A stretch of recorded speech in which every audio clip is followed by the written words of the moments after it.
Hello दोस्तों, आज मैं आपको स्केलिंग कमांड सिखाऊंगा और स्केलिंग बहुत अच्छे तरीके से पूरा वीडियो में बने रहिएगा। अच्छे तरीके से आप सीख जाएंगे। स्केलिंग जितने तरीके से करते हैं उतने तरीके से मैं यहाँ पे आपको बताऊंगा।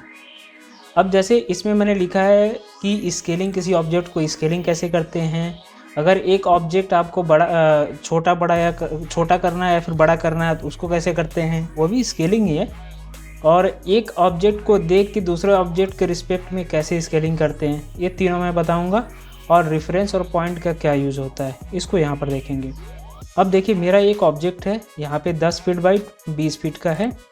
इसको मैं क्या करता हूँ, सबसे पहले स्केलिंग कमांड आप एक्टिव करेंगे। तो स्केलिंग जब आप करेंगे तो बेस पॉइंट पूछता है। सबसे पहले आपको बेस पॉइंट पूछेगा। बेस पॉइंट आपने एंटर कर दिया। बेस पॉइंट के बाद देखेंगे तो यहाँ पे कि स्केलिंग फैक्टर पूछता है। स्केलिंग फैक्टर मैंने 2 कर दिया। अब 2 करते ही देखिए ऑब्जेक्ट अभी 10 बाई 20 का था तो 20 बाई 40 का हो गया। अब कंट्रोल Z कर दिया। ये क्या किया मैंने, अभी इनलार्ज किया इसको। अब इसको मैं क्या करूँगा, दोबारा मैंने एंटर किया, बेस पॉइंट सेलेक्ट किया। अब इस बार फैक्टर में 0.5 का डाल रहा हूँ। तो ये क्या किया मैंने, ये रिड्यूस कर दिया ऑब्जेक्ट को। अब देखिए, कोई ऑब्जेक्ट इस तरह है आपको जिसमें कि कोई फैक्टर, जैसे इसको 1.1, 1.2, 1.3 इस तरह से एक प्रॉपर फैक्टर में आपको फैक्टर पता है तो आप डायरेक्ट फैक्टर एंटर करिए। वो ऑब्जेक्ट उतना श्रिंक हो जाएगा या फिर उतना इनलार्ज हो जाएगा। ये इसका बेसिक कॉन्सेप्ट होता है स्केलिंग का। अब इसमें और भी चीज़ें देखेंगे स्केलिंग में। जैसे मैंने स्केलिंग एंटर किया, SC कमांड। अब बेस पॉइंट सेलेक्ट कर लिया। अब देखिए यहाँ पर बेस पॉइंट गलत सेलेक्ट हो गया, ऊपर थोड़ा सा सेलेक्ट हो रहा है। दोबारा इसको सेलेक्ट कर दीजिए। स्केलिंग मैंने किया और यहाँ पर कॉर्नर इसका आपने पकड़ लिया बेस पॉइंट।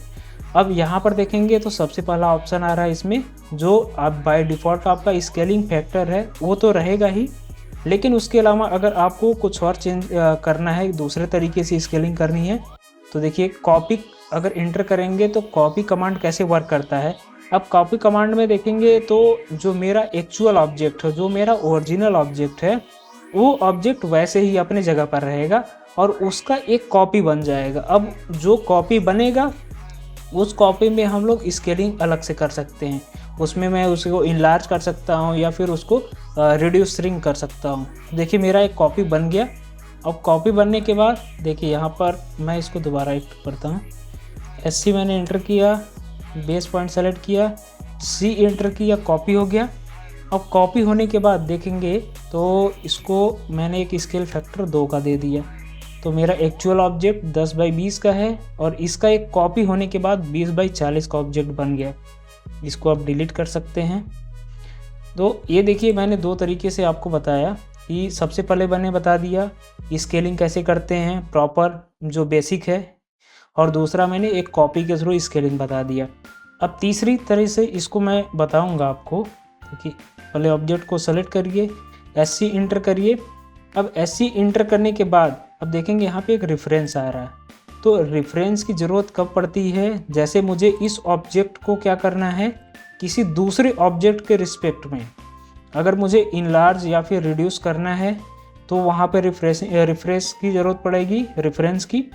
या फिर अगर जैसे ये 10 फीट का ऑब्जेक्ट है और इसमें मुझे पता है कि ये 10 फीट का है, इसको मुझे 5 फीट करना है, तो डायरेक्ट आप यहाँ पर 5 फीट लिख लीजिए, क्योंकि आपने बेस सेलेक्ट कर लिया है। बेस सिलेक्शन में क्या हो रहा है कि मैंने यहाँ पर डायरेक्ट एक पॉइंट सेलेक्ट कर रहे हैं, लेकिन जब रेफरेंस कर रहे हैं तो रेफरेंस में ये पूरी लाइन रेफरेंस ले लिया। अब पूरी लाइन रेफरेंस लेने का मतलब क्या हो गया कि ये पूरा जो ऑब्जेक्ट है, ये पूरी लाइन 10 फीट का है तो 10 फीट रेफरेंस में ले लिया। अब उसको आप कितना चाहते हैं, कि 10 फीट को आप 20 फीट चाहते हैं, 15 फीट चाहते हैं, उस हिसाब से आप स्केलिंग कर देंगे। एक बार मैं इसको और दिखा दे रहा हूँ आपको।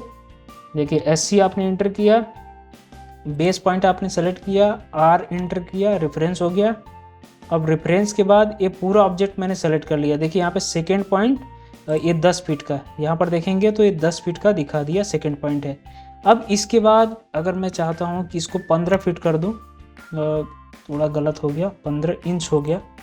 दोबारा इसको देखिए, SC एंटर किया मैंने, बेस पॉइंट सेलेक्ट कर लिया, R एंटर किया, रेफरेंस हो गया। अब ये पॉइंट सेलेक्ट हो गया। अब मैं यहाँ पर 15 फीट कर देता हूँ।